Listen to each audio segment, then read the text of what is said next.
Ja, sprejem sem doživel kot nek nov začetek nekega novega obdobja.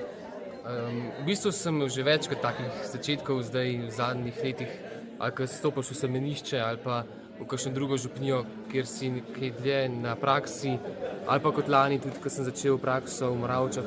Sem podobne občutke doživel tudi zdaj tukaj na Vrhniki, da bo treba spet na novo se ljudi spoznati, se zapomniti obraze, začeti nekako uloviti nek ritem, ki je na župniji.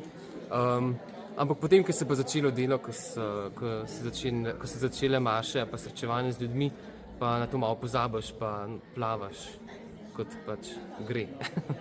Ja.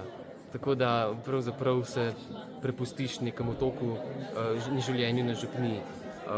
Tako da sprejem je bil pa lep, no, tako se mi zdi, da so bile tudi maše, vsaj zame, take doživete, z lepim petjem, z lepim sodelovanjem ministrantov in tudi ljudi, pevcev in tudi z neko lepo dobrodošlico.